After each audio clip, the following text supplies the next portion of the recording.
Hi guys, so I'm going to be making a little video on how to do your worksheet over ion formations and periodic trends. So basically the purpose of these videos is so that I can do basically a quick recap of the notes, as well as showing you an example of how to do basically each type of question on your worksheet. So probably you could watch this while you're doing it if you're able to have both things up, or at least watch it and then do the worksheet right after. Now, if this is not enough for you, like you still don't understand, of course you can still ask me questions, and there is still the note videos that go into more depth, have way more examples, and those note videos are posted, as well as the fill-in notes with more examples. I'm just giving you literally one example of each type so you could quickly do this. That's the purpose of it, is for it to be fast. But if it's not enough, you have those resources. Okay, so we're going to start with ion formations. So remember what an ion is. An ion is an atom with a charge, so either positive or negative charge. And basically, how does it get this charge is what we're going over. We've already known about ions for a while. We've already known that they have positive, negative charges. You should already have had times in class where we had the charges labeled, +1, +2. Remember, we skipped this section. +3, +4, +5, plus or minus 4, this is where the negative switch happens, -3, -2, -1, 0. Okay, so we've had that already in the past. Now it's just more of the behind the scenes of, well, how did those charges get there in the first place? Ion formation, how did they form, okay? And how to tell that from the periodic table. It really is, again, pretty simple. You just have to look at a periodic table. I'm going to show you how. So, first question that it's going to ask you how to do is to identify the number of valence electrons. Okay, so just real quick, what is a valence electron? It is the electrons on the outermost energy level. So last week we were talking about quantum mechanics, where the electrons are at. Well, electrons are close to the nucleus, and then they move to the next energy level, level 2, level 3, level 4, level 5. What are the electrons that are the furthest away from the nucleus? Those are the valence electrons, the electrons in the outermost energy shell. Now, why do we care about those electrons? We actually care way more about these electrons than all the rest inside the atom, because these electrons in the outermost energy shell are the ones that touch the world. They're the ones that are on the outside, on the surface, bouncing around, hitting other atoms as they bounce around in space. And they are the ones that bond. They're the ones that give and lose electrons to create bonding. They're the ones that do chemical reactions. The other electrons inside, closer to the nucleus, kind of just stay where they're at. They're attracted to the nucleus. They're just kind of staying there, balance and charge. Really, it's always these outer valence electrons that are doing the work of chemistry. Okay, so that's why we care about them more than anything else. So how can I tell how many valence electrons an atom has? All you gotta do is find the element on the periodic table. So if you notice, I have circled number 1, number 2. Again, we're skipping here. And then right here it says 13 or 3A, so 3. 14 or 4A, 4. 15 or 5A, 5. 6, 7, and 8, okay? So there's a total of 8 valence electrons that there could be on the outside. Furthest energy level an atom is having 8 on the outside. 8 is the stable number, what I call the magic number of electrons. Everybody wants to have 8. That's why noble gases don't bond, because they already have 8. They're good to go. They don't need to do anything else. They have the stable number 8. Why is it stable?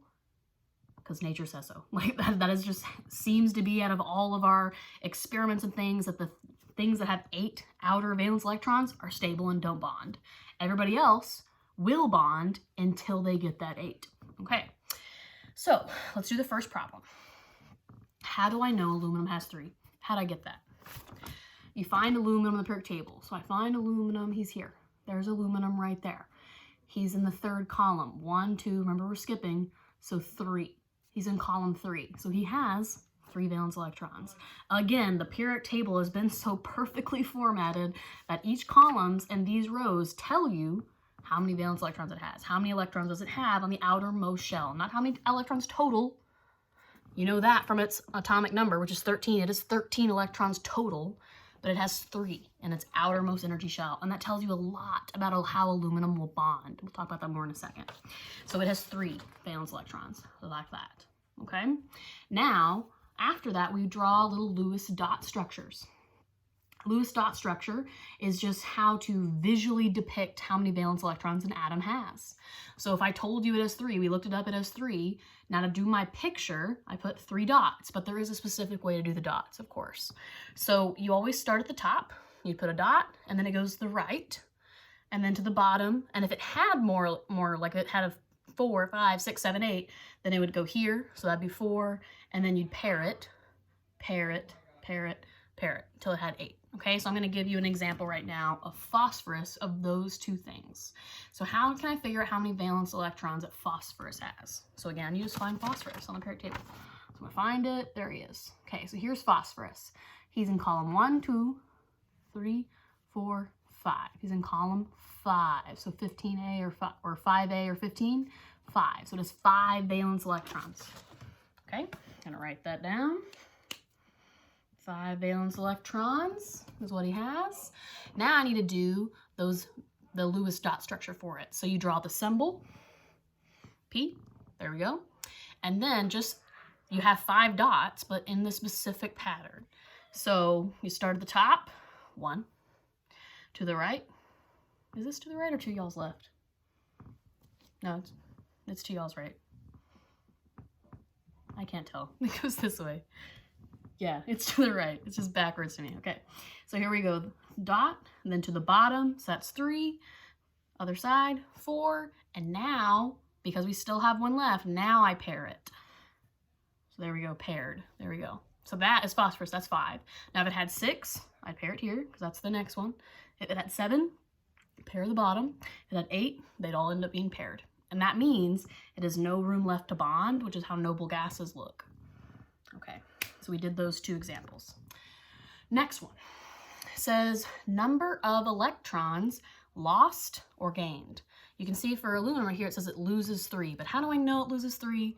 Which one's gained? How does that work? Okay, so we're getting into the fact, so losing and gaining means in a bond.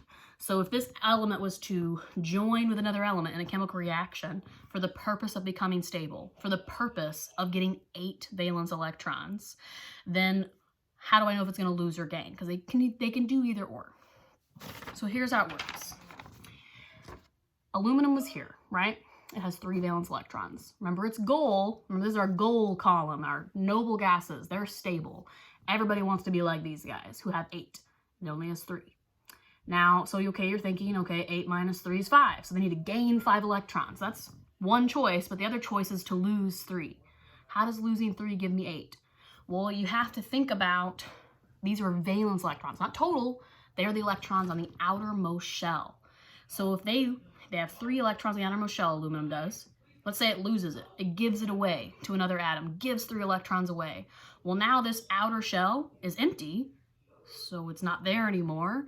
The inner shell that was underneath was full. It was full. It had 8. That's why those electrons had to go up to the next energy level anyways.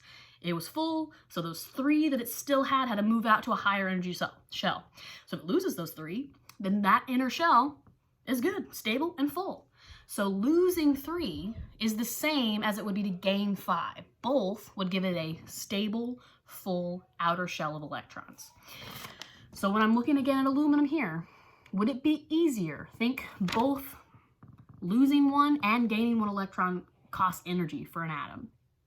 So would it be easier for it to expend losing 3 electrons, so energy, energy, energy, or would it be easier to gain 5 electrons from stealing it from another atom? Energy, energy, energy, energy, energy. Okay, so that's 2 more energies necessary. So losing 3 by giving it away to another atom would actually be easier than stealing or gaining 5 electrons to become stable. Okay, so it's going to lose 3. That's just an easier thing for it to do. So it's going to lose 3 electrons like that. The next thing it asks is, well, what charge would it have then? What charge is an ion? So an ion is an atom with a charge. What charge would aluminum always have? Well, if it loses 3 electrons, remember electrons are negative. All atoms start off as being neutral. So they're neutral, same amount of protons, same amount of electrons, neutral charge. But if it loses 3 electrons, then that means that it's going to become positive by 3 because it loses 3 negative things. If you lose negativity, you become more positive. So it lost 3 electrons, so it becomes positive by how many it lost? 3, positive 3.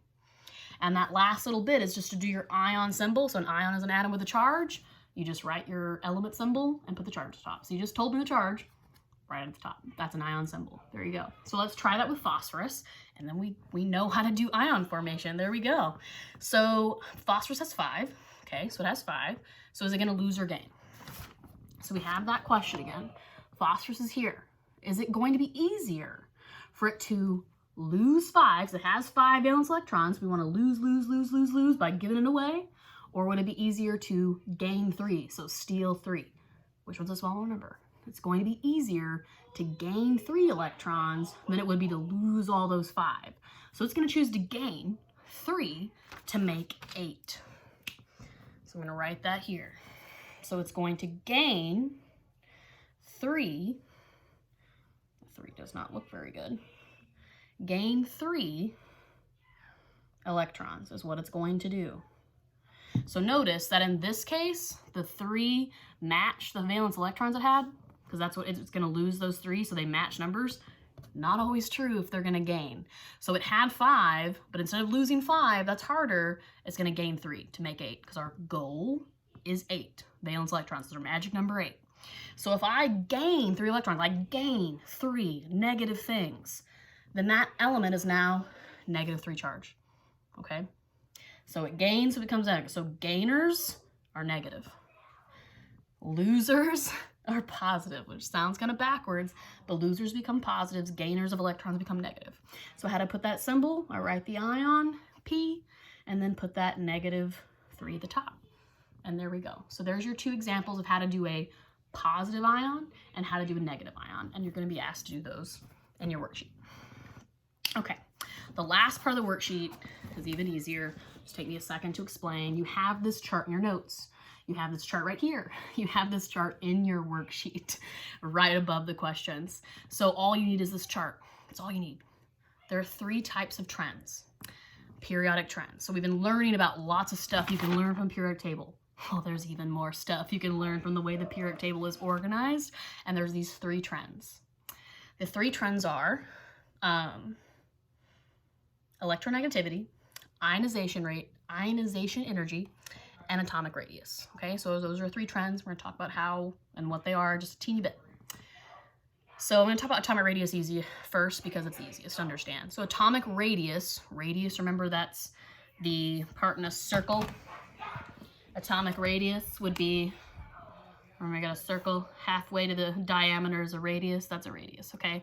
So atomic radius is talking about width of an atom. It's talking about size. So we're talking about atomic size here, okay? So how can I tell if an atom's going to be bigger or smaller than another atom? Well, you have this arrow here.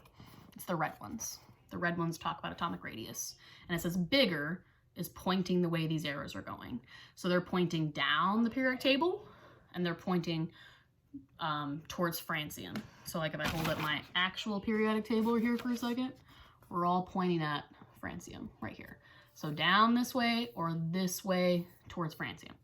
So francium is like a little hint to how to remember size.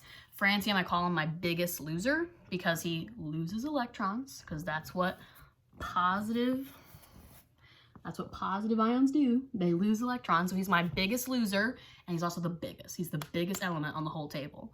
So bigger goes towards francium. So like if I was comparing 2 atoms right here, like one here and one here, well, this atom is closer to francium, so it's bigger than this one. That's literally all there is to it. Which one's closer to francium? That's one that's biggest.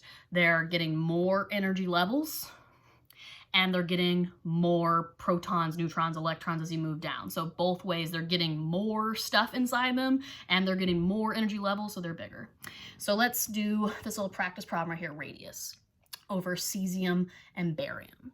So cesium, forgot to put them on the periodic table. So cesium and barium are right here. So cesium and barium right there. Okay, so remember, it's who's closest to francium.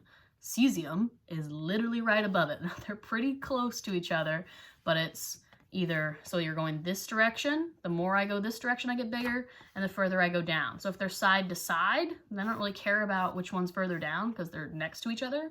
So then you use the arrow that's going this way, the more towards francium. So cesium is going to be the one that is closest. So if I'm looking at it right here, so it's the one going more this direction is always going to be the bigger one. So cesium. Cesium is the winner there. All right. Next trend. Next trend is going to be over electronegativity and ionization radius. Notice I put them both in blue because they both go the same direction. So if you know one of these, electronegativity, then you know the other, ionization energy. They go together, okay? They both point the opposite way, the opposite direction of the table and up. So the higher up I go, the higher electronegativity I have, the higher up I go, the higher ionization energy I have. Same thing for the closer I get to fluorine, so they both start with F. So this one's francium, this is fluorine, just F. The closer I get to fluorine, the higher electronegativity I have and the higher ionization energy I have. Now, what are those two things? Electronegativity and ionization energy is more to deal with how likely they are to be able to steal electrons and how hard it would be to steal electrons away from them. So they are going to be really strong with their electrons, basically more likely to not give away. So we have our loser electrons and our gainers. These ones are always going to be gainers because high electronegativity means they have a strong pull, electronegativity, so they are pulling electrons in. They have a really strong pull, and ionization energy means you have more energy. Like it'd be harder for you to become an ion. It would take a lot of energy to steal electrons from you because you're a gainer. You don't want to lose electrons. They're going to hold on to those electrons tight. Whereas if you're like francium, well, francium's the loser of electrons. He's the biggest loser. So stealing an electron for him would be pretty easy because he doesn't even want it. He wants to lose it to become that stable noble gas configuration of 8. He wants to lose. Whereas these guys want to gain. They want to gain electrons, so they don't want to lose electrons, so they have high energy and high electronegativity. Okay, so let's do a little practice and then we're done. So same one, cesium and barium. So they were down here, remember? They were right by francium. Cesium and barium were here. So put a little dot. Here's cesium, here's barium. Okay, so if they get more energy going this way, because they're side to side, so it doesn't really, like up and down is not going to matter, they're side to side. So the one more this direction is going to have higher electronegativity and higher ionization energy. So that one's going to be our winner. This one was cesium, this one was barium. So barium is going to win that, okay? And then the last one, electronegativity, we finally have one up and down. So I chose nitrogen and arsenic. They're around here, so like nitrogen's around there, and arsenic's like here. Okay, so they're like there and there. So which one is more up now? Because it's either this way, well, they're both on level with each other there, so which one's more up? So nitrogen is the one that's more up, nitrogen and arsenic. So nitrogen is more up, it's closer to fluorine. So it's the one with higher electronegativity and ionization energy. Okay, I hope that was helpful. If you have any questions, let me know, and have a good week.